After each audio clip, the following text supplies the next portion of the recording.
Hello there, everybody, and welcome back to Unpacking the Backpack, the raw, unedited, honest podcast for teachers, leaders, and anyone involved in education. So it is Thanksgiving here in the United States, and I snuck into the garage, aka my recording studio, to record this podcast so I could have it ready for Sunday. And, today I really want to dive in. No one wants to die. I want to really talk about the role of fearless leadership. What does it actually look like? Why is it important? So picture this. It's 7:15 a.m.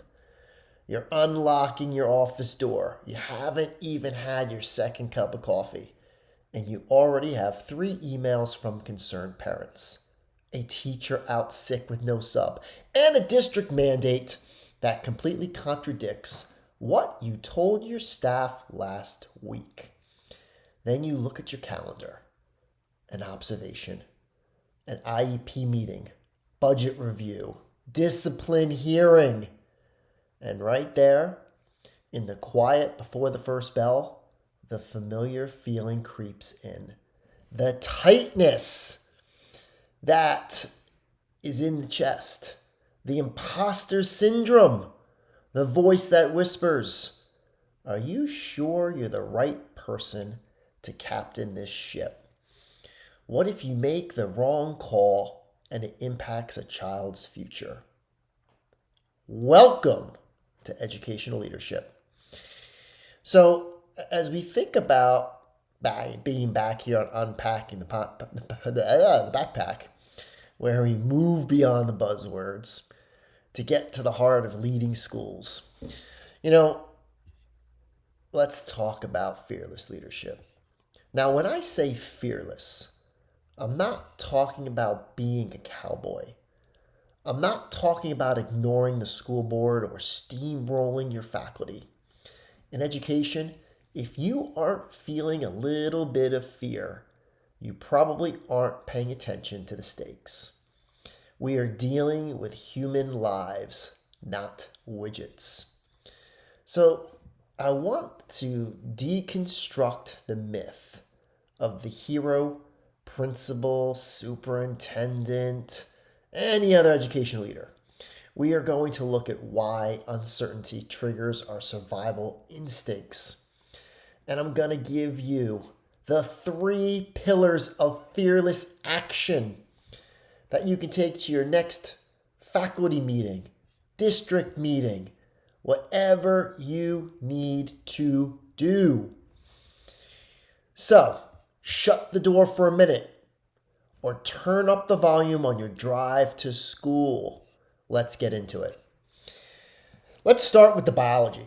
As educators, we talk a lot about the student brain, trauma-informed care, regulation, the prefrontal cortex, but we rarely look at the leader's brain. Biologically, your brain is wired for survival, not for school administration. When you receive a hostile email from a community member, or face a sudden drop in test scores, your brain's threat detection center lights up. This is the amygdala. For our ancestors, it spotted predators. Today, it spots threats to your competence, your reputation, or your job security. The problem is, your brain struggles to differentiate between a physical threat and a professional challenge. The risk of rolling out a new grading policy that teachers might hate triggers the exact same fight or flight response as a physical danger. In schools, this fear manifests itself in 2 ways: paralysis or control. The fearful leader hides in their office, burying themselves in paperwork to avoid walking the hallways. They delay difficult decisions about staffing or curriculum because they don't want the blowback. Or they go the other way. They micromanage. They demand lesson plans be submitted weeks in advance. They obsess over bulletin boards rather than instruction. They grip the wheel so tight, their knuckles turn white because they are terrified of losing control of the narrative.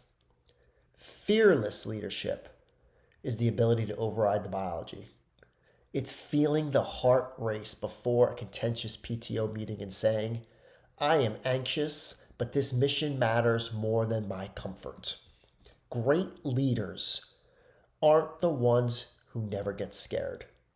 They are the ones who refuse to let fear dictate the culture of their district or their building. So, how do we move from reactive survival mode to proactive fearless leadership? Through my work with districts and school leaders, I've identified 3 pillars. Pillar number 1, radical vulnerability, the I don't know power. In education, there is massive pressure to be the instructional expert on everything. Literacy, numeracy, SEL, special ed law, scheduling. It is impossible. The insecure leader pretends to know. They use jargon to cover up their confusion. Teachers and others smell this from a mile away. It destroys trust. Fearless leaders practice radical vulnerability. It looks like this. You're in a staff meeting discussing a new state standard. Instead of faking it, you say, team, honestly, I'm still wrapping my head around the implications of this new change. I don't have all the answers yet, but I trust the expertise in this room to fight to help us figure this out right. When you admit you are learning alongside them, you don't lose authority. You gain respect. You permit your teachers to admit when they are struggling too. You shift the culture from performance to growth. Pillar number 2, the 70% rule, aka decisive action. The second pillar tackles the enemy of school improvement, analysis paralysis. In schools, we love committees. We love to admire the problem. We wait for perfect data. But in education, waiting for perfect data usually means waiting until June, when it's too late to help the student. Fearless leaders apply the 70% rule. If you have 70% of the information you need, make the decision. Do we need the intervention schedule? Do we adopt this new reading supplement? If you wait for 100% certainty, the year is over. Fearless leaders say, based on what we see in the classrooms right now, we are pivoting. If we get new data next month that says we're wrong, we will pivot again. But we are not going to sit still while kids fall behind. We treat school decisions like we are pouring a concrete foundation. Most of the time, we are just arranging the furniture. It's reversible. Take the shot. Pillar number 3, the shield and the sword. Finally, with this third pillar, it's about your role as the protector of the learning environment. I call this the shield and the sword. Teachers are overwhelmed. They are facing burnout at record rates. To be a fearless leader, you must be their shield. You shield them from the initiative fatigue. You shield them from the angry parent who's becoming unreasonable. You take the hit. You say, I made that call. If you have an issue, come to me, not my teacher. But you also need the sword, not to use against your staff, but to cut through the red tape for them. You fight for the budget to get them the resources they need. You fight to get them better professional development time. You advocate for their professional growth. When teachers and other leaders Know that the administrator is fearless enough to stand up to the powers that be on their behalf. They will run through walls for you. They will take risks in the classroom because they know you have their back. I want to share a story about a middle school I worked with. Let's just call it Lincoln Middle. Lincoln had a veteran staff, great people, but the instructional culture was stagnant. No one was trying anything new. The previous principal had been a gotcha leader. Walkthroughs were used as weapons. If a student was off task during an observation, the teacher was dinged. The result? The teachers taught safe lessons, worksheets, lectures, things they could control. They were terrified of the chaos that comes with active learning. A new principal came in. Let's just call her Sarah. Sarah wanted to implement project-based learning, PBL, but she knew the staff was scared. So the first thing Sarah did wasn't a mandate. She didn't buy a curriculum. She started doing her own observations of herself. She taught a class once a month, invited teachers to watch, and asked them to critique her. And guess what? Sometimes the lessons flopped. The kids got rowdy. She modeled failure. She showed them that building didn't burn down when a lesson went sideways. The building doesn't burn down, everybody.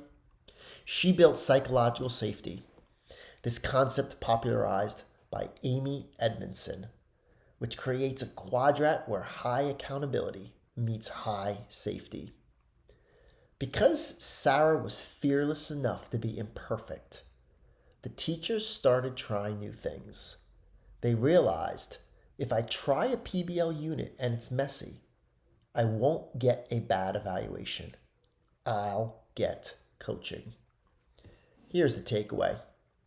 A fearful leader creates a school of compliance.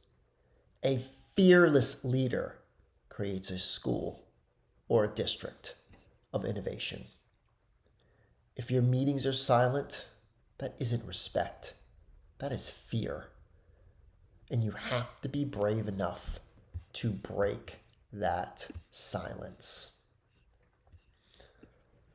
We covered the biology, the pillars, and the culture. But you have a school or a district to run tomorrow. So how do you apply this? I have a challenge for you this week. It's called the Elephant in the Room Challenge. Every leader has one conversation they are avoiding. Maybe it's the veteran teacher who is toxic in the faculty lounge. Maybe it's the assistant principal who isn't pulling their weight. Maybe it's admitting to the staff that the new schedule isn't working. You are avoiding it because you are afraid of the conflict. You are afraid of the disruption. I want you to have that conversation within the next 48 hours. But before you walk into that classroom or office, reframe the sensation. That pit in your stomach, that is not a warning sign to stop. That is the feeling of your leadership capacity expanding.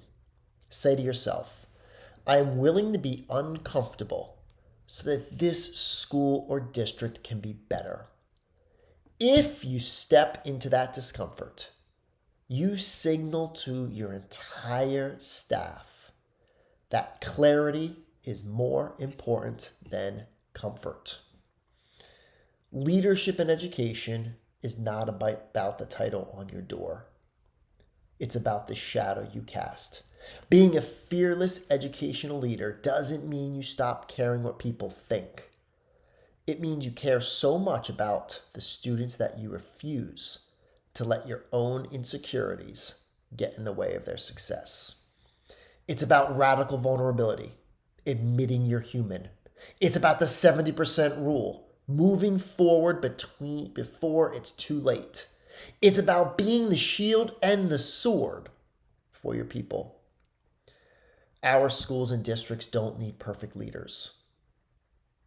They need real ones. We need leaders who stumble, get back up, own it, and keep the focus on the kids. So, tomorrow morning, when you unlock that door and the chaos hits, remember, you are built for this. Take a breath, thank your Amygdala for the warning, and lead on. I want you to I just want to thank you all for listening to this episode on unpacking the backpack. If this episode helped you find your footing, do me a favor, share it with another leader who needs a boost. And if you have a moment, leave a review, as this helps us support more educators. So, as always, everyone, I can't thank you enough for listening. The work that you do is making a difference. It might not seem like that all the time, but it surely is. And if you just got done having the holiday last week, I hope you had an amazing time with family and friends. And until next time, keep making a difference.